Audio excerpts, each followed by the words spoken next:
Another Thursday night football slate upon us. DraftKings Showdown. We're going to do the things we always do in this channel to get ourselves nice and ready. We're going to dig in and compare projections from our friends over at Stochastic, looking at the top projected plays, your top value plays, who are the perhaps even the must plays of today's Showdown slate. We'll find out. We'll sort by ownership as well, see the top owned plays, who the chalk's going to be in terms of the flex and the captain stuff. Pop across the aisle, see what Mike Leone and the gang over at ETR think about things. What's your cash game optimal with ETR's data? If you have any sims, we'll run those. We'll run some stochastic sims. We'll even do a hand build. By in this video, you're gonna know all the must plays for today's Texans Bills slate. Let's get into it here, and appreciate Lee being here. Appreciate you guys watching live. Josh looks happy. Spags looks squirmish, which is not a word. I believe he means squeamish. But yeah, that's the point of the thumbnails, that they're supposed to indicate how I feel about certain players on the slate. So Lee's getting it. Lee's got the media comprehension going here. But I am squeamish / squirmish about Josh Allen, your top projected play on the slate here. You could see a 22.2 projection on him, 12.4 salary, very expensive. Josh Allen just having gone for about 45 fantasy points last week in a game against the Bucs, where the passing production was not really there for anybody on that offense besides Terrell Shavers. It was Josh Allen running for 3 touchdowns that made the massive upside. James Cook got there as well in a tough matchup on paper against that run defense. But Josh Allen, because of that, I think is going to get really played today. He's your top projected player by about 5 fantasy points, let's say 4.5, but closer to 5. For Josh Allen, really the big thing is that he has had appreciable downside this year in certain games. We've seen him be under 20 fantasy points a lot. Really, I would say this year, the elite QBs, your Josh Allen, your Lamar, who was hurt for a while as well. Jalen Hurts, we have not seen these guys be absolute must-have plays in terms of the elite rushing QBs, elite QBs overall. These guys have been in previous years of DraftKings Showdown. So for today with Josh Allen, he's a top projected guy by a wide margin, I imagine, with that projection and with the fact that a lot of casual hand builders today, people are going to be putting in lineups on a Thursday night football slate. They're going to see that he just went nuts. They're going to play Josh Allen. He's already one of the biggest brand names we have in terms of QB, DFS plays, things like that. So for Josh Allen, I think a lot of the work today is, can I build lineups without Josh Allen? What do they look like? What do they look like if the Bills win? What do they look like if the Bills lose? That's really the big thing, because Josh Allen, with that massive result last time out, with the fact that he's so well projected, with the fact that he's playing a Houston team that I don't think gets enough respect with how good of a pass defense they have been, Josh Allen's going to get played a lot. So again, he's an obvious play. Not saying anything you don't know here, but I do think, as we always talk about for showdown slates, being mindful of how do we get unique on a slate, taking away Josh Allen, thinking about ways that he fails, or at the very least, barely makes it in the flex. That's how I think you'll win the most money today.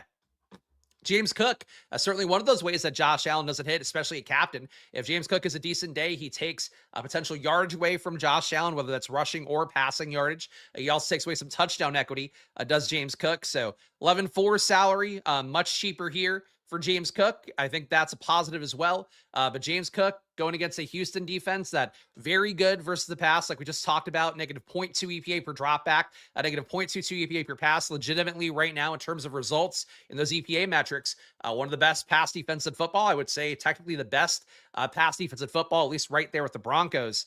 That's what you're getting. So the rushing upside could be more for James Cook, just out of the inertia of them not having a good, or them having a good pass defense and not as good of a run defense. Negative 0.02 EPA per rush is what the Houston Texans are giving up on the year, which is not great, but it's still about league average. Run plays are less efficient, generally in EPA metrics. Red zone D, also a negative 0.04 there, which is also league average. It is a matchup that on paper, not great, but still better for James Cook than it is on paper for the Bills pass game. So for James Cook, I like him today. 17.4 projection, definitely a tier behind Josh Allen, but I would say a tier above Nico Collins, Davis Mills, the rest of the guys we're going to talk about here. So James Cook and Josh Allen might be getting the lineups together on a showdown slate. I have to go 4-2 Houston if it's low owned. We'll see. Frankly, I'm not sure, looking at this data, that it will be low owned, because I think you're going to get Josh Allen and James Cook in lineups, and that might be the 2 Bills you get, but we'll see in a moment here. I know on the Stochastic show I did this morning with Laffy, people were setting in some of their lineups, and it was like people curious about Texans 4-2 stuff while getting the good Bills in. I think that's how people might play a little bit more than you'd like to see today, but we'll check it out, of course, as we go through. Nico Collins at number 3, a 15.6 projection. Really has been your lead receiver for the Texans with these last 2 weeks of Davis Mills, kind of force feeding the ball to him. For Nico Collins, I think really the matchup is the thing that you worry about the most here. It is a team for Buffalo, not as good of a pass defense as the Houston Texans, but still negative 0.03 EPA per dropback, negative 0.03 EPA per pass allowed. Catchable ball rate's a little bit low as well. It's 79%. Houston, for comparison, one of the best defenses in football, a 76% catchable ball rate allowed by them. But it really is two decent enough secondaries here. So I think if you want to downgrade Nico for that, you can. But really the big thing that stands out with Nico is that the workload for him right now with Davis Mills, again, force feeding the ball at a rate that is a lot higher. You are getting Nico looking much more like the Nico I think we thought he'd be, and did not quite hit that upside with CJ Stroud. But a 28% target per out run rate on the year for Nico, 9 targets a game. He is your highest targeted guy in this game. Number 2 would be Dalton Schultz at 6.8 a game. Number 3 would be Khalil Shakir at 6.1 a game. None of them really commanding targets at the rate that Nico Collins is. So I think he's an option that feels pretty good to get into the flex. Captain 11-2. We got to see how the lineups look. But certainly he has the upside to be the captain just based on the projection. You know, if Josh Allen is not your guy, I think Cook, Nico, Mills, getting these guys at similar amounts based on the projections probably be a decent move to do. Davis Mills at number 4, we have a 14.5 projection for him, $9,600 salary. Despite the fact the results have not been bad for Mills on paper, I'd say he's also not been very good with a negative 0.08 EPA per dropback, negative 0.08 EPA per pass, 77.5% catchable ball rate, much lower than Josh Allen's on the other side where he's leading the league or about tops amongst it with an 85% catchable ball rate. For Davis Mills, I think the results have not looked bad, but going against Buffalo feels like a regression spot for him. But for Mills, not a bad play here. I think looks better if you're playing Nico. If you're not playing Nico with Mills, your ownership's probably going to be a lot lower because you're going to go to the tier that's not quite as good with Schultz and the tier that's much lower with Jalen Noel, Higgins, Hutchinson, all those guys, Christian Kirk that are not very fun but are pretty cheap on the slate. Mills at 9,600, not a very fun click. I think it's easy to consider lineups without him. But that projection, he'll probably get into some lineups here. We'll see in a moment. Seems the path for the Houston playmakers is much more clear as opposed to the randomness of Bills dudes. I think there's randomness on both sides, but, you know, really for the Houston offense, you're talking about Woody Marks getting a ton of snaps. Nick Chubb's work has been down the last 2 weeks. Still think Nick Chubb can get you some power, you know, short down and distance stuff, but, you know, Woody Marks is pulled ahead there. Nico Collins with Davis Mills, the target share is looking a lot better. Number 2 option is unequivocally Dalton Schultz in terms of the target share as well there. So I agree. Like Houston, it's easier to kind of figure out. Buffalo, though, the total is much higher with 24.8 implied points as opposed to the 18.8 for Houston, a 6-point dog at home. So, you know, you're probably paid off more if you got the Houston stack partners right, but Houston definitely easier to figure out, or the Bills stack partners right, but Houston definitely easier to figure out. Woody Marks, $9,200 salary, 13.2 projection. Woody Marks, the big thing that stands out is that 2 weeks ago, where the offensive coordinator said that Marks ended up getting more work than they planned for, we saw Marks get 60 snaps. Nick Chubb got 10. Then last week, with Woody Marks, you know, now not in a situation where it was a thing that, you know, the game situation called for it. Marks got 46 snaps last week. Nick Chubb got 18. So Woody Marks safely ahead of Nick Chubb. I do think there is some risk, again, in those power, tough situations. You want to go to Nick Chubb a little bit more. But Marks in the past game has had 2.5 targets a game. Not that much more than Nick Chubb at 1.8, but he has had explosive plays on it. Has definitely looked a little bit shiftier with a 50% avoided tackle rate in the pass game as opposed to just 7% in the run game. I think Woody Marks, I said it on Stochastic this morning. I said it throughout the best ball season. I'm biased because I having watched Woody Marks at USC, and now we have guys at running back that are like actually kind of fun to watch. Woody Marks is like just a guy, like really not a good athlete, didn't test well athletically at the combine. Not a great shifty running back, which is what we usually get from younger running backs. You have Bashal Tutin this year, your Kenneth Walkers, your Jahmyr Gibbs, your Bucky Irvings in previous years.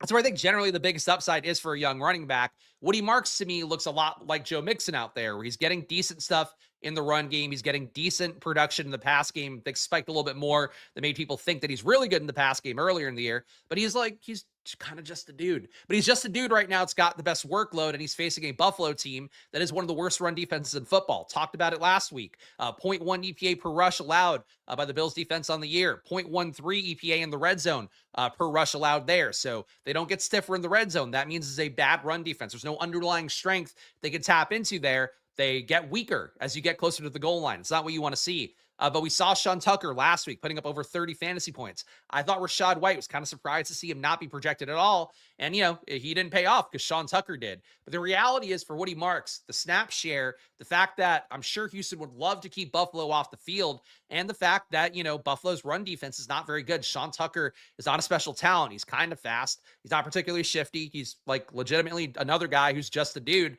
If that guy, just a dude, kind of like we talked about with Marvin Harrison versus Michael Wilson last week on the main slate. It's like, if you think Marvin Harrison's just a guy, and I kind of do, like, I think he's a highly drafted just a guy, not as bad as people think, but kind of just a guy. I played a ton of Michael Wilson as a result. I think it's the same thing here, where Sean Tucker, just a guy, went nuts.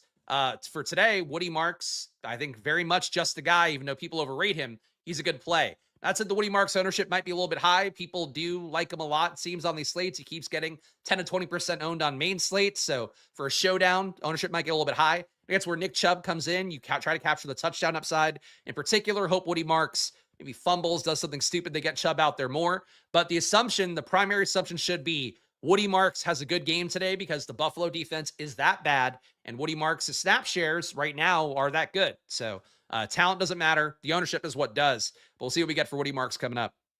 He's definitely no Reggie Bush, but he's also no, like, literally any of the guys we're trotting out this year. He's no Marshawn Lloyd previously. He's no a lot of guys. Like, Woody Marks is just a dude, and I think we're seeing that now. But, just want to say it out there. Like, that's my priors. Despite that being my priors, it is a fantastic spot for Woody Marks to make these people think that they've been right all year, even though he is very much situationally dependent. Top value plays right now: Khalil Shakir, Dalton Schultz, not too far behind. Matt Prater. Kickers and defense is going to come up a little bit here, but especially Matt Prater and Bills D. Value options here, you got Kaleki Latu, who I can't say it was a thing we talked about on the Stochastic show this morning. So let's look up Latu here. We got Cam Latu. Kaleki Latu played 6 snaps last week. Jackson Hawes played 19. Knox was over 40. Knox played 43. I think that for Kaleki Latu, he is $200, and he's projected for 1.1 fantasy points for some reason. So that makes him somebody that I have to say the name out loud. But for Kaleki Latu, not somebody I was thinking about before the show, and he's not somebody I'll probably think much about after the show. But if you get him when you're running a sim, sure. He played 6 snaps last week. Shout out Dylan. Thank you for the very generous $20 super chat here. First time I've caught your show all year was on a Monday. It took down 8K. Fuck, chef. Love to hear that from Dylan. Dylan's been a part of the community for a while, so glad to hear that. Hope for 2 binks in a row. Shout out Dylan. Awesome, and congrats on that win. But yeah, always glad to hear that. Look, I think no matter what, even no matter what my own results are, based on some of these shows lately that I feel like I've got a lot of things right, it's not come together in some lineups. I do think that I add value with what I'm providing here, so please be like Dylan, guys. Hit that like button, subscribe here. You guys will also shut up in a major way in the Monday night slate. We're fighting the YouTube algorithm on here, as you kind of are really all this time, but especially this NFL time of year. So please keep hitting that like button, guys, if you want to keep seeing this content go on. Of course, tomorrow, my preview for the main slate that looks very similar. That'll be going off at 12 p.m. Eastern. Premium video for the members at 1 p.m. Eastern as well, going game by game with my advanced analytics, the data sheet that I swear by. But I'm glad that's working out, for at least for Dylan. But for you guys out there, just hear me out, hear what I'm saying, then play whatever the fuck you want. That's sort of what I hope you all do with my content always, whether it's this or the NBA shows coming up at 2 p.m. today. But that's awesome to hear. Elijah Moore at this point for the Bills. So the thing that broke before, I guess last night it would be, not this morning. So Keon Coleman, same guy that reported him out last week, has him as being inactive again this week. A little bit surprising given the fact that he supposedly was inactive last week because of missing a meeting, and then they took him out. The team was like, he's got to take shit more seriously. There was even a quote from one of, I believe, the offensive linemen after the game. But I think too, for how it would look this week, Keon Coleman inactive. Curtis Samuel's going to be out as well. I don't know that's a guarantee. Elijah Moore gets out there. He was inactive as well, or at least didn't play last week. So Elijah Moore, I don't think benefits as much as Gabe Davis does. You got meaningfully targeted, 28% target per out run last week, making his debut, playing a little bit above 20 snaps. I think that Khalil Shakir due for a bounce back game. He just had a kid, maybe, for football players, maybe that motivates him more than Ryan Kalkbrenner got that motivation in basketball. I just don't think Elijah Moore is a guy that matters on the slate too much. And I don't think he benefits a ton by not having Keon Coleman out there. So Elijah Moore coming up in the projection right now. I don't even know if he's going to be active, but I suppose there's theoretical work for him. Like, they're just playing a lot of receivers. And Cole Hardman also not going to be available for the Bills, I believe, based on the latest reports. Just out of curiosity, they still have Keon in, right? No, they took Keon Coleman's projection out. So it seems like Stochastic given Gabe Davis a 6-point projection, Elijah Moore a 3.7, Josh Palmer 7.1, Shakir 11.2. So they basically gave everybody in the receiving core a little bit of a bump, it seems. Took Keon Coleman out. I think they gave Elijah Moore a little bit too much, is how I feel about that. Cade Stover at number 3, a 1.5 projection. Your backup tight end for Houston, who I thought was still injured. No, he played 14 snaps last week. All right, so Cade Stover back in the mix. I totally missed that, so that's my bad as well. Kaliki Latu, Cade Stover, two guys that I'm excited to learn about with you guys here going through the data. Cade Stover, not a super exciting play, but Dalton Schultz will be played a good amount. Stover played 14 snaps last week. Schultz was down to not a season low, but a low lately of 48 snaps. So I guess some theoretical leverage for Stover against Schultz. Again, not really a guy that I'd be incredibly stoked about, but $600 if he gets into a lineup. He has had meaningful upside before. Terrell Shavers, 2,400. I think we'll get overowned. A 5.4 projection on him. Again, another guy gaining a little bit in projection because of Keon Coleman being out. Shavers last week played 30 snaps, which was behind Shakir. No, Shakir actually had 30 dead even as well. Gabe Davis, I know, is at 23. That's right. Josh Palmer, 28. So Shavers got as many snaps as any of those guys. But the big thing, it is a Thursday night slate. People will go through the box scores. They'll see that Shavers had the big game last time out if they're not already thinking about it. Shavers, not a great projection. Comes up as a top 4 value, top 5 value.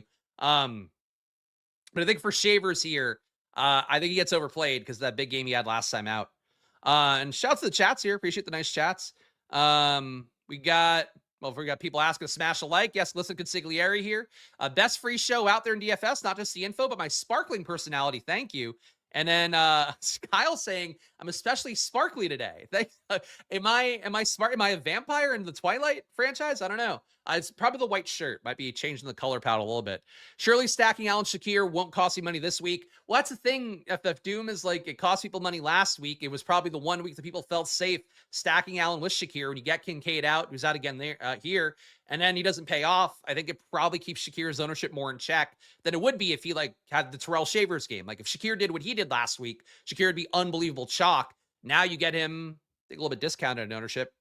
Jalen Noel, guy people are excited to play always, splitting snaps with Christian Kirk. He is behind Kirk in snaps. Noel played, I believe, 18. Yeah, 18 last week. Christian Kirk played 36. Hutchinson played 37. Higgins played 40-something, 43. Nico played 59. So Noel down the pecking order a little bit. That said, Noel, game-breaking speed for sure. It may be tough to find production against Buffalo's defense. Secondary in particular, again, decent, though not as good as the Houston defense, which is really, really good.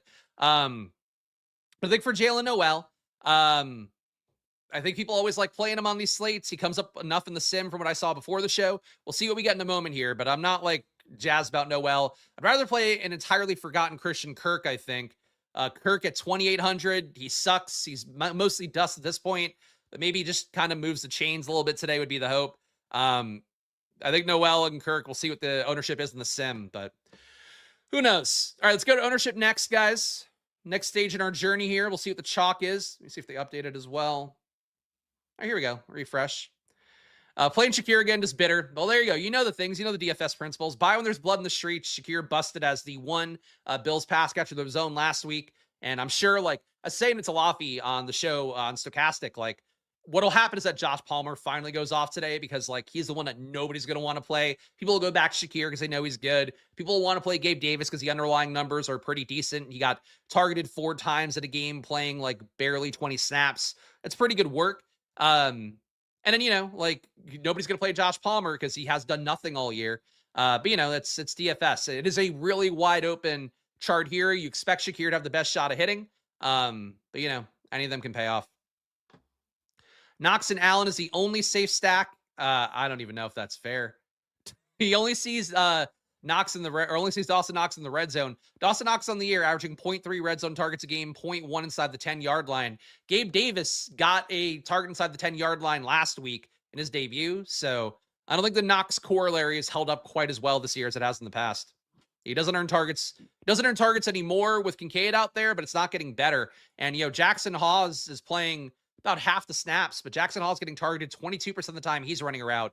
Dawson Knox 13.5. So just not as involved, unfortunately. All right, but ownership here, we got Josh Allen being mega chalk, not a surprise. 81% ownership overall, 36% at captain. It's a lot at captain. Obviously, he's got the biggest upside in the slate, and maybe it could be like a situation with Tampa Bay last week where the pass catchers weren't really open. Josh Allen ran a little bit more as a result.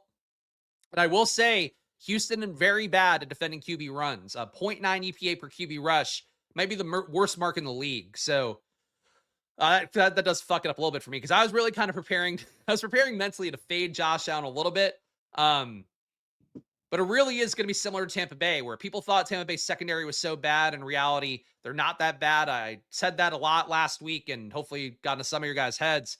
But Allen may run more because of the fact that Tampa Bay, he ran more because Tampa Bay's defense is doing a good job on the pass catchers, but Houston's also going to do a good job on the pass catchers here, so he's probably going to have to run more again. I'm not going to tell you not to play 81% own Josh Allen. I do think, though, same thing I said at the beginning of the video, even if I worry about the run stuff, I think in particular, finding ways to not play him at captain is really the thing to me. If the field's going to be there at 36%, that is so much for him at captain, and people will be point chasing that 45-point day, whether he gets close to that again today or not. Allen exploited them on the ground last year, not so much through air. Look, what happened last year doesn't really matter that much. It's one game. But, based on what the data looks like this year, I would assume that happens again. That probably means the payoff is bigger if you get him hitting with many pass catchers, would be my guess. James Cook's 13% ownership here. So between Allen and Cook, you're getting about 50% combined ownership between your top two Bills. It obviously makes sense given the team totals here, with the fact Buffalo is a 24.8 implied total. Houston's at 18.8. So, Allen and Cook, your two highest projected guys. If you get one of the Bills pass catchers somehow hitting his captain, I think you're going to be a lot more unique for it. If you get Nico hitting a captain, Davis Mills hitting a captain, Woody Marks hitting a captain, you'll be more unique, than Allen and Cook. But, you'll still be with a pretty good portion of the field. I think with how highly owned Allen and Cook are, just trying to roll the dice with Shakir at captain, 6% ownership would be appealing. Dawson Knox, the target earning is not great, but you can catch 2 touchdowns if things break the right way. Gabe Davis, super cheap. You can cram in all the studs with that. I think trying to take those shots a little bit more is what I'm going to try to do, but it's a lot of ownership between your two top Bills here. Again, about 50% of the field will be playing one of these guys as captain. So right away, if you find a way to carve away from that, let alone if somehow you hit with like Houston's defense or something, it's a lot of combined ownership for your top two Bills. Davis Mills, 6% at captain, going to be decently owned here. I feel pretty comfortable not playing him in lineups with Houston pass catchers. But Davis Mills, again, nothing special, but he's played well enough and frankly been a pretty competent backup QB in a league where we've seen a lot of them this year. I think Davis Mills has been not quite a revelation like Jacoby Brissett. I would say not quite, fun and competent like Joe Flacco is. But he's been better in fantasy than I would have thought for Davis Mills so far. Nico Collins, 12% at captain, 43% overall. I would rather play Nico than Davis Mills without Davis Mills as well. If you're telling me I could play Josh Allen, James Cook, and Nico Collins, and I have to fade Davis Mills to do that, I'm happy to do that. I'm sure a large portion of the field will feel that way, though, so something to keep in mind, perhaps. But Mills looks chalky, so I think just playing Nico and trying to capture the best pass catcher here, not a crazy move. That said, if you play Mills, people are probably going to play Nico with him, so you got to roll the dice if you are playing Mills with some other pass catchers as well. Woody Marks, 40% owned overall, 6.5% a captain. I like the upside again of Marks in this spot. It is a bad Buffalo defense in the run game, not so much in the pass game. And because of the fact, too, that they're going to want to keep the Bills off the field if they can. Like Houston, I'm sure, believes in their defense, as they should, as much as any team in the NFL. But you don't want Josh Allen out there a bunch, increasing the volatility of what can happen against your defense. So I think getting Woody Marks a lot of touches here would be logical. Again, I still think Nick Chubb's a viable play as well, with Woody Marks being a top 5 own play here, but 6.5% he's captain feels light. 40% overall feels light. And I wonder if the field's going to be this light, to be honest, because the field does love Woody Marks. Houston will be the splash play of the night. We talk about the Houston stack or the Houston defense, because I think the Houston defense, I think it's intriguing. Khalil Shakir, 36.5% overall, 6% at captain. So your highest owned Bill by a decent clip, but still not terribly owned at captain. Josh Palmer, they're expecting 25% overall, 2% at captain.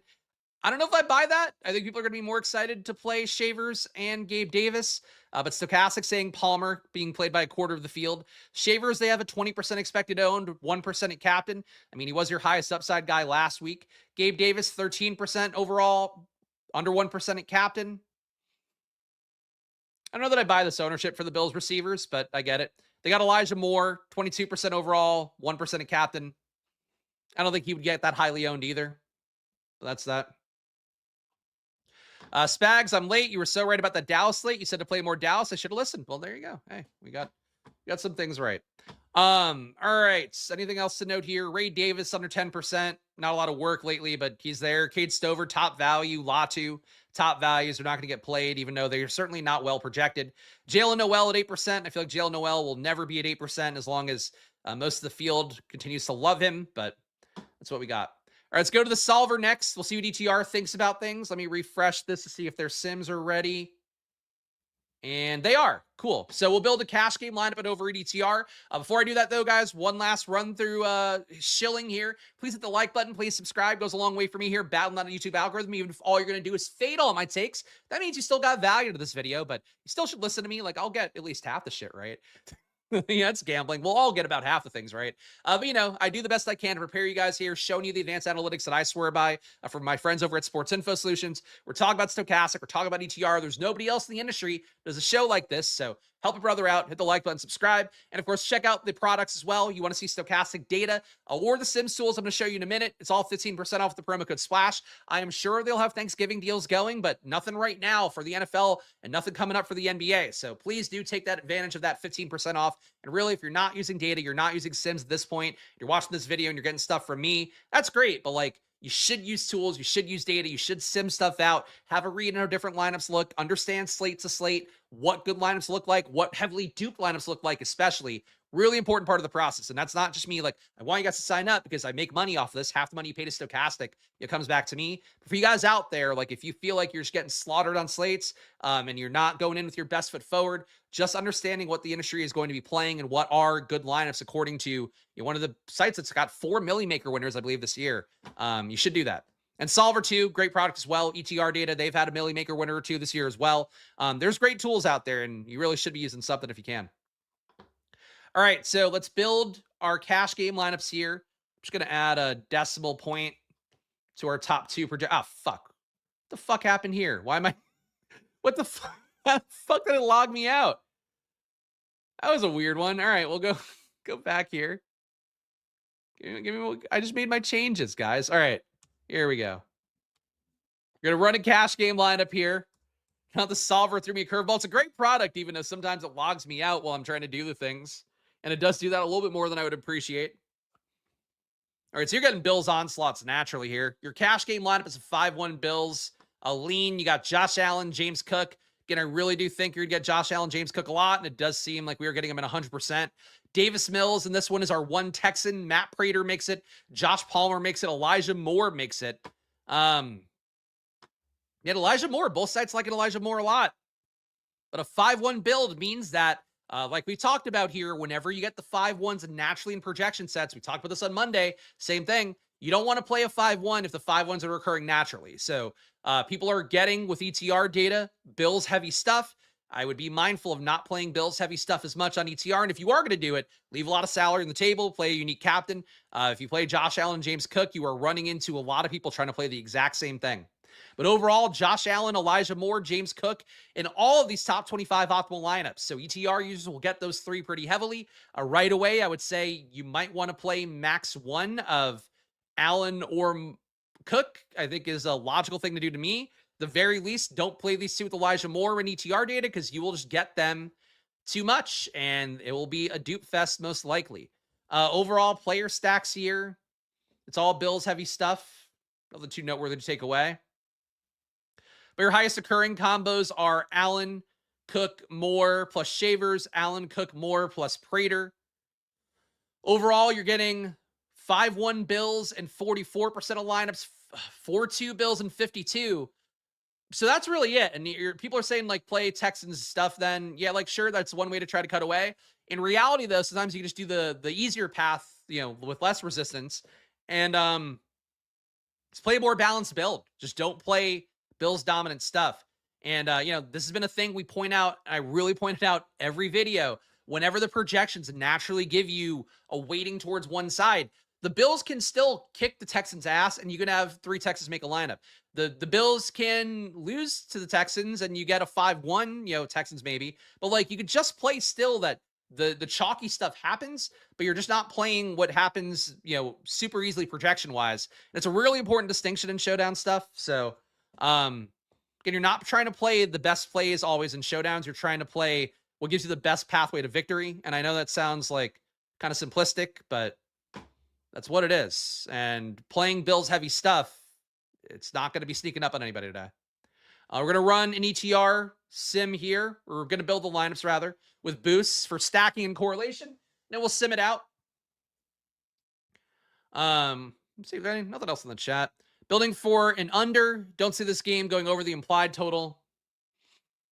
I mean, I will say we didn't get a lot of Bills projection wise, I don't think. We'll see what we get in the sim. I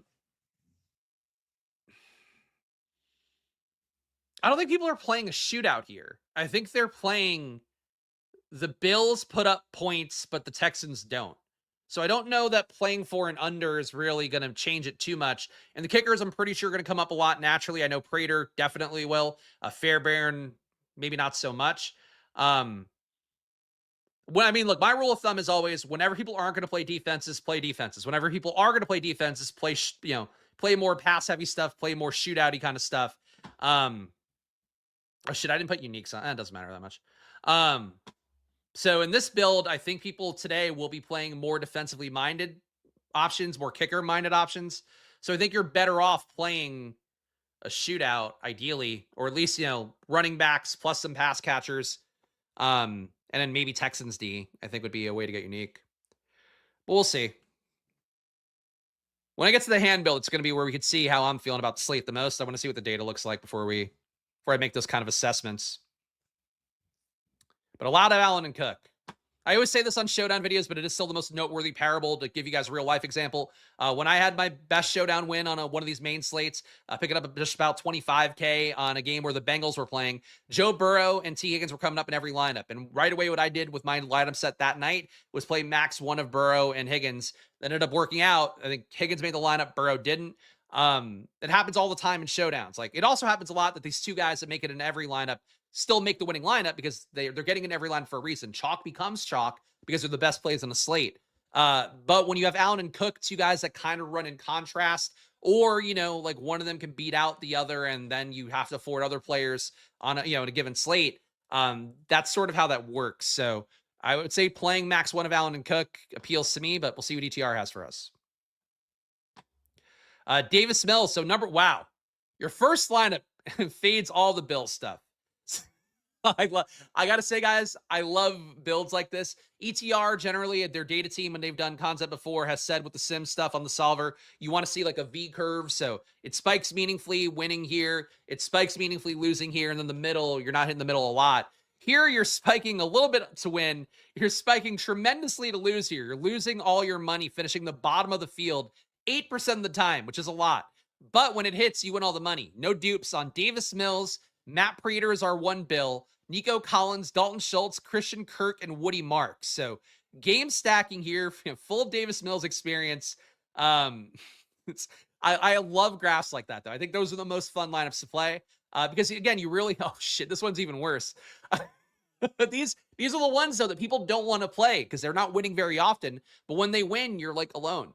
So this one, no dupes as well. It loses, finishes dead last in the field over 10% of the time. But it's got Nico Collins captain, Woody Marks again, Khalil Shakir, Nick Chubb, Terrell Shavers, Davis Mills. So we are fading in these two top ROI lineups. You guys got to note this, even if you don't want to play this because it loses a tenth of the time.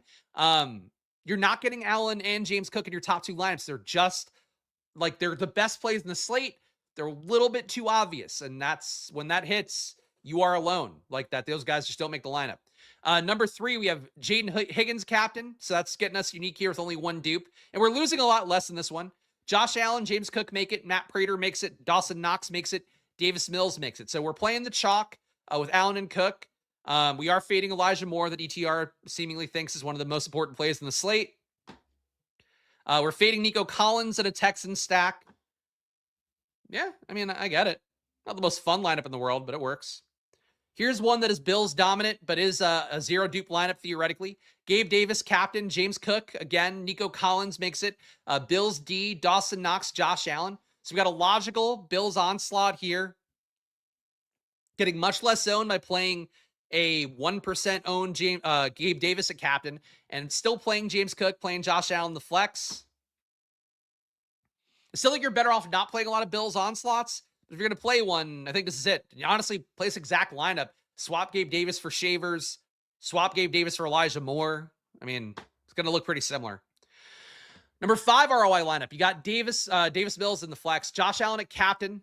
Davis Mills and Woody Marks are 2 Texans and a 4-2 Bills dominant build here. Khalil Shakir, Terrell Shavers, Elijah Moore. So Allen triple stack. Fading James Cook, who occurs a lot naturally. I mean, this is it. I do think people will play Josh Allen a lot at captain. I don't know if they're going to play enough pass catching upside here because the Texans are a scary pass defense. And even though the advanced analytics bear that out, people will know that just by looking at DVP stuff as well.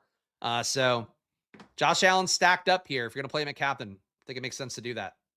Overall, your highest ROI players, Nick Chubb, barely getting played in this lineup set with only 4% exposure, but 144% ROI. So really getting good leverage on, you know, a guy like Woody Marks, certainly part of that. But also a Nick Chubb game script where he makes a lineup probably helps you figure out how Buffalo performs to some extent there. Because if Nick Chubb gets there, likely was a game that was competitive or Buffalo trailing. Number 2, Jaden Higgins, 139% ROI on his 16% exposure, putting a little bit at captain. Christian Kirk, 132% ROI on his 4% exposure. Matt Prater is pretty highly owned in these ETR lineups here. 20% exposure, but 130% ROI, good for number 4. And Bills D, 130% ROI for them, and also a pretty chalky 17% exposure. Woody Marks, Davis Mills, Nico Collins, not too far behind. But look, these top lineups, man. You want to lose your money today, but have a real shot if you hit the multiverse, if you enter the Peacemaker doorway and get to the right dimension. This lineup is it. Where all you play from the Bills is Matt Prater. Let's see what Stochastic has for us. Will it be quite as insane up top? We'll find out. Let's build a 50,000 lineup pool on here. Again, the Solver ETRs, Optimizer plus Sim. Get it for yourself. Link down in the description. No discount, but the promo code SPLASH. Just tell them that you came from here, which does help out the show. So if you're going to sign up over there, please use it. Stochastic, 15% off. You guys know the deal there. Promo code SPLASH gets you that money off. Only deal they have going right now. So do check it out. It supports the show. Supports yourself, really, more than anything. And with the fact that people are really... This has been like, I think, and I've been doing Stochastic content now, you know, whether as like a lesser involved contractor, very involved contractor like I am now, full-time for many years as well. This is the most Millie Maker winners I can recall from an NFL season through, 11 weeks, 10 weeks, whatever it is, 11 weeks. So, that's the best I could say for them. Like, build lineups ever you want, but their results have been really impressive to me, and I would say jarringly good for some of these people. So, you want to get better at DFS. It's not as easy just like taking the top lineups. You do have to do some work. You have to figure out what, best leverage plays are, stuff like that still. Sometimes you have to boost ROIs, play with projections, things like that. But the tools are doing well, so check them out, really. Well, you could tell when I'm giving you an organic take as opposed to just shilling. Like, it does both, right? Like, I want you guys to pay for it. I want to get the money for it. But, like, really, like, I've been floored by how many people keep fucking winning Millie Makers. 4 out of 11 weeks is like a crazy ratio for them. That's like, it's too many Millie Makers being won by one site. We need equity return, balance return to the force, that kind of thing. All right, Stochastic here. Stochastic looking different up top. This is fun. So the sites might give you different approaches today to some extent. Dawson Knox, captain, and a Bills 5-1 up top. We got Bills D. So Dawson Knox, Bills D, James Cook, Josh Allen. So we're getting our chalky, high projected guys in, but making it more unique around them. Nico Collins, another chalky, high projected play, makes it in. Terrell Shavers, I think he's going to be decently owned, but 48.2 salary. Leaving enough money on the table here to get unique theoretically. Number 2 lineup, another Bills onslaught. You got Bills D at captain, Gabe Davis, James Cook, Josh Allen. Again, your chalk makes it.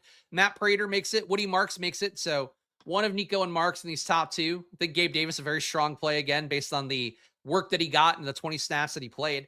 Number 3, Bills D at captain again, Dawson Knox again, James Cook again, Josh Allen again, no surprises there. Josh Palmer makes this one. Woody Marks makes it again. Well, you're leaving at least $800 on the table in all these lineups up top.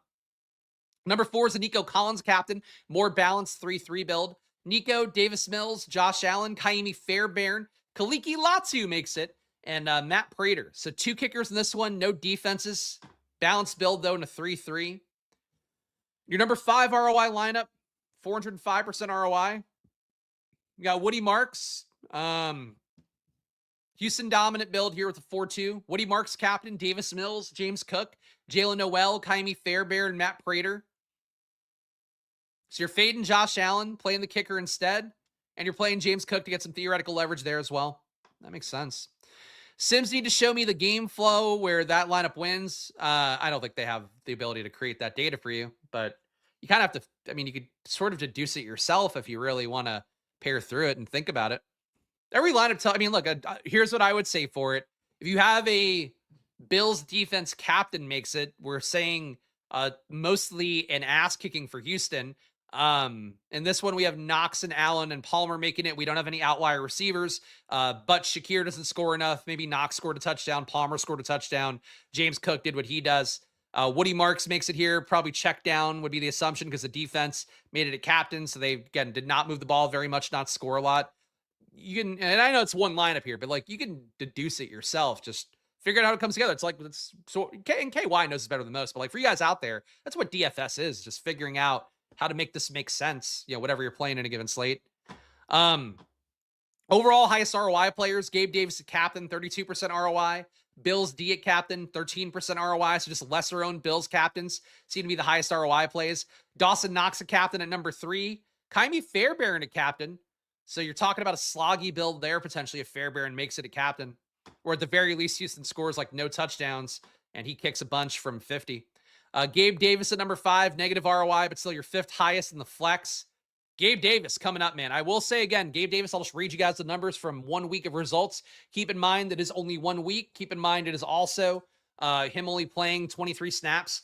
But he had a 0.56 EPA per target. We're talking about the best of Bills, Gabe Davis at that point. 28.6% target per out run. He'd be the highest targeted Bill at that level. 4 targets in that game, 3 catches. He didn't qualify for deep targets, so I'm not sure if he actually got any in the game. But he might just be not one of the top 100 receivers in terms of that. But 1 red zone target inside the 10-yard line. So Gabe Davis's role is pretty solid. And the fact that he got a red zone target and a lot of that, not a lot of the receivers do, kind of stands out to me. Highest exposures overall. Okay, looking at kicker here. Or tight end. Fairbairn is my dude tonight. All right, we'll see. Highest exposed players, we got Josh Allen, 48% in the flex, Fields at 47. So not a big stand in favor of Josh Allen, but definitely you're getting him a little bit more than the field in the flex. And at captain, you are lightly fading him, 29% exposure, Fields at 34. So there are going to be a good amount of lineups coming in without Josh Allen, but he is still making, what was that again? 29. He's still making about 80%. So not really a stand against the ownership for Josh Allen at all. Number 2 exposed player here, James Cook in the flex, not a surprise. Stochastic did seem to want to get you unique ways to play Allen and Cook together in those top ROI lineups. 48% exposure for Cook in the flex compared to the Fields 44. And at a captain, they're playing Cook a little bit less than the field as well, 11% field at 13. So slight fades on Cook and Allen at captain, but they are getting played more than the Fields exposure in the flex, and they are seemingly matching the field ownership overall. Kaimi Fairbairn, so sim players will be getting him, much like Lee here. 37% exposure for Kaimi Fairbairn and Stochastic's top 150. Fields at 22, so again, not a bad play to me. I do think Fairbairn runs a shot of being a little bit overowned for, just the kicker on a slate if the sim's giving you him this much. Davis Mills, 36% exposure, Fields at 41, so a slight fade on Mills in the flex, and at captain, you are getting Mills a little bit less as well. Woody Marks, 35% exposure in the flex. Fields at 31, so a stand in favor of him. And at a captain, you're also getting him almost 2x to Field. So Marks, the first highly projected guy, they like more than the Field at captain. Highest leverage player, actually real fast, highest owned captains.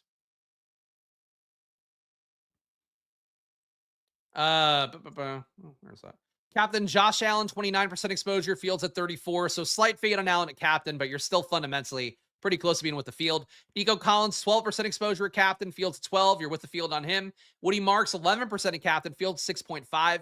I still think the Field's going to be a little bit higher on Woody Marks in the flex and at captain here. But I think that ownership being above the Field, Stochastic obviously likes him as a play.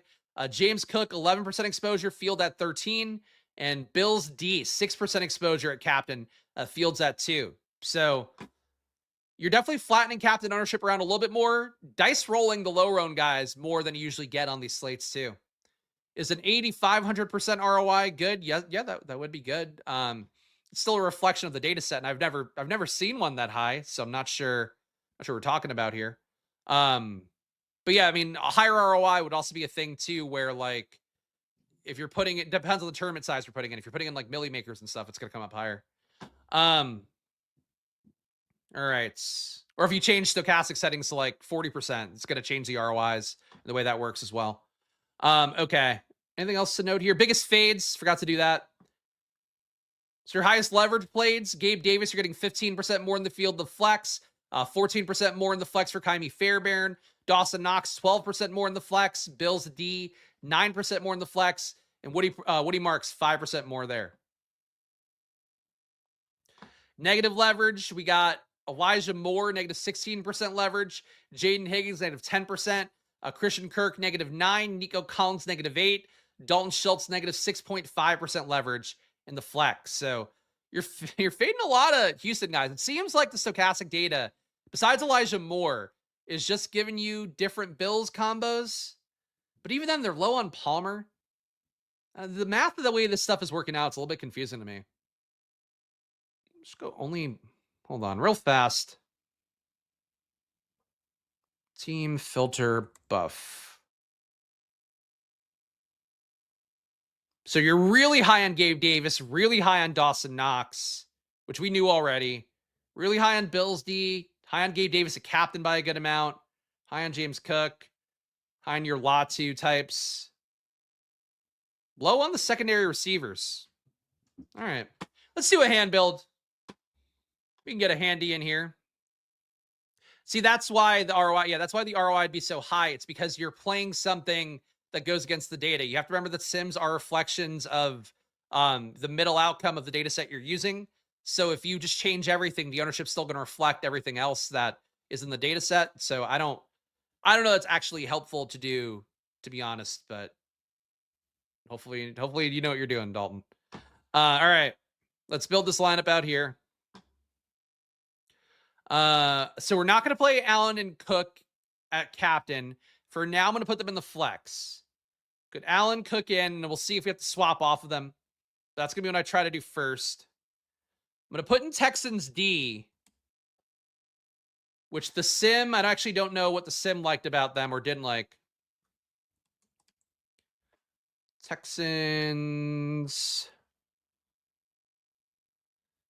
D, they're at 17% in the flex, Field at 12. And then 1% at captain, Fields at 0.3. So that's not a negative on Texans D. But to play a Texans dominant lineup, I'm going to go Woody Marks captain. Can Nick Chubb make it as well in this? Probably not, right?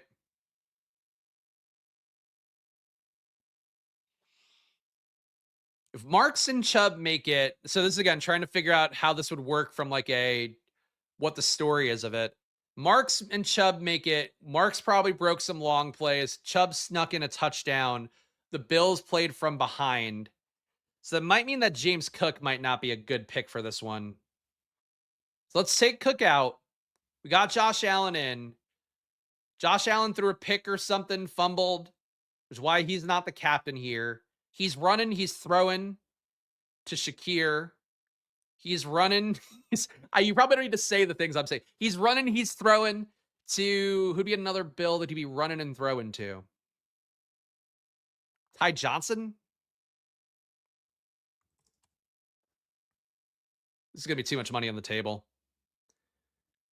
So we're fading the Texans pass game entirely, playing the running backs, trying to play the Bills pass game, but Captain Woody Marks, Josh Allen, Khalil Shakir, Texans D, Nick Chubb, Ty Johnson. I think this makes narrative sense. I don't know if this is going to be a positive ROI, though. Whoa!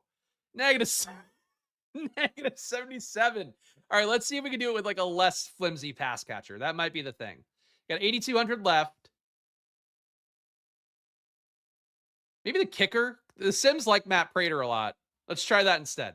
Matt Prater leaving 3K on the table still, so 4,800 left is big balls. I have no issue playing a lineup that leaves a bunch of salary on. I do think you want it to be a positive ROI. Negative 63. Fuck off. All right, let's take out here. Let's put on 5% randoms. How would you complete the lineup, Sim? You'd play Dalton Schultz. Okay. So Marks, Schultz, Allen, Shakir, Chubb, Texans D. Still negative 39.4. All right, let's take out. Let's run this. Okay, now complete the lineup. So 2 defenses. That's probably not going to get played a ton. And James Cook gets back in. So they forced me to put a 0 salary lineup in. That's not going to good. It's not going to be that good. Yeah, negative 14%. What the fuck, man? Okay. I want to play the things, like the core parts here that makes sense to me. Let's take out Nick Chubb. All right, let's do that. And we'll up the randomness a little bit more. Complete the lineup. All right, so it's putting in Marks at captain, Mills, Allen, Palmer, Prater, Texans D, 400 left on the table, negative 32% ROI. What, can I not get Texans D to get a positive ROI here? Take out Josh Allen too. Take out everybody besides Woody Marks and Texans D. Can I get a positive ROI here?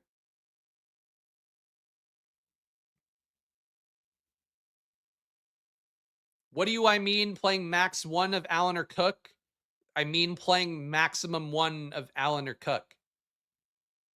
Playing at most 1 of Allen or Cook. I feel like that should be pretty self-explanatory. All right, this is not going to be a negative ROI for it. Here, let's just clear the entire lineup. What do you want to build, Stochastic? What do you like in the sim? Prater captain with 30% randomness on. Dalton Schultz, Davis Mills, Josh Allen, Nico Collins, Terrell Shavers. I guess it hates Texans D, but it was still giving you above the field exposure to it in the flex, so it can't hate it that much. All right, so its own lineup has a negative 5% ROI. Fuck that, man. Yeah, no, this is really this. I can't please Stochastic today. I feel like I'm just like, I'm just going to town. I'm like, come on, can you come for me, Stochastic? Not enough people combine oral sex takes with sim stuff. That's really what it feels like. I feel like I'm just like trying to get Stochastic sim off, and it's just fucking laughing in my face. This is the favorite part. Okay. Oh, this is Jackoff's favorite part for sure. You just run the optimal. It still tells me it's not a good lineup. I'm gonna give you guys my 3 ways to get unique on the slate. You might have an idea based upon what we've talked about already. Before I do that, one last run, guys. Please keep hitting the like button. Please subscribing here. Goes a long way for me here. It is always a battle against YouTube's algorithm, and I think you guys know how I'm trying the best I can here to show up, give you guys good takes, no matter what you do with it. I try to be really clear about the game theory stuff. What's my takes? What's it like? I think you get value from these videos. Really, the main thing here. So please help me out. Hit the like button, subscribe, goes a long way. Check out Stochastic if you too want to be cucked by their sim, forced to sit in the chair and watch it not get itself off either. You can do that yourself with promo code SPLASH. All the cheap stuff, all the expensive stuff, it's all 15% off over at Stochastic, and half the money you pay to them comes back to me. So please do click that link, check them out, use that promo code, and really for yourself more than anything. People are winning milli makers left and right. Just fucking use their data. Ignore me. Just use their sims and don't play the chalkiest shit possible, and you'll probably do okay. And also, join the Discord here if you want to see the premium stream tomorrow or get my data sheet that comes out every week on Saturdays. The same thing I cite all the data from here on stream and on Stochastic as well. Join for $5. It supports the show, and it gets you in here. Of course, it's the Discord where a lot of great minds are being cool, chill bros, so do that. All right, ways to get unique on the slate. Play max 1. So play at most 1 of Josh Allen or James Cook in a single lineup. You can play Josh Allen in one lineup, play James Cook in a different lineup. Really, right away, they'll get you away from the field. Keep in mind, these two guys are 2 top protected players in the slate. They're also going to be in a lot of lineups, so that's the push-pull of things. Chalk becomes chalk. I'll keep saying it. Chalk becomes chalk because they're the best players in the slate. So the guys are 2 best plays. That said, you're getting them in every lineup, and I think there's enough ways that one can pay off without the other, that I would try that in some portion of lineups to play maximum 1 of Josh Allen or James Cook. Other ways to get unique, I mean, just generally playing shootout stuff, I think will be under-owned. We kind of saw like 5-1 builds where you have Buffalo pass catchers getting there, 5-1 builds where Josh Allen on ETR is thrown to 3 guys. I think that's your way to get unique here, is like not playing defenses, shutting stuff down. I think the Texans defense is really good, but as we always talk about here, the stats tell you one thing: the ownership is the most important part. If you could play things that are less owned, but still a viable outcome, and anything is a viable outcome on a 1-game football slate, playing that's going to win you more money. So playing more aggressive production, either for the Bills or Houston, seemingly will get you unique on this one. And third way to get unique, I think it's kind of the same thing. I mean, really, no, you know what? Just playing less than 4 Bills. Like, I think is another way to do it. I was going to say playing a Bills pass catcher, but that's still the same thing, like, as number 2. But really, we saw it with ETR data. The projections are going to give you 4-2 Bills, 5-1 Bills. Like, it's going to give you those about 90% of the time. So just going away, that's a little bit different from that, playing more balanced builds. I don't think Houston's good either, but like they have Nico, they have Dalton Schultz, they have the running backs, Woody Marks or Nick Chubb. I think it's pretty likely one of them makes a winning lineup today. I honestly might make the case to just play at least 1 in every lineup and hope that works out. Buffalo's defense is that bad. But point being, like, just play fucking 3 Texans. You're going to be away from a large portion of the field. It's playing, just trying to find the same way to get a different, 5-1 Bills onslaught. If you play with Houston being competitive, you might do okay today. But guys, make sure to gamble responsibly, as I always talk about here. I know it's tough for the NFL, NBA crossover, so please do use your money intelligently, even though here is a dollar bill with my face on it. As I say, it is money time here. Follow me at Chris Spags. Follow the show at SplashPlayPod, whether it is on YouTube or Twitter. Check me out at 2 p.m. on my at SplashPlayBets channel for the NBA, or you can check the playlist on YouTube as well. It is on the NFL channel as a playlist. But 2 p.m. Monday to Friday, every day I do NBA as well. Similar process here, except I build my own NBA data, which does pretty well for itself. So check it out in a little bit. And I'll see you guys again soon. Watch the Stochastic stream I did with Lofty as well if you want more Showdown content. But if not, check me out at 2 p.m. NBA. And if not that, I'll see you guys tomorrow for the main slate at 12 p.m. Eastern. So enjoy your days. Good luck. And bye-bye, guys. And see you soon.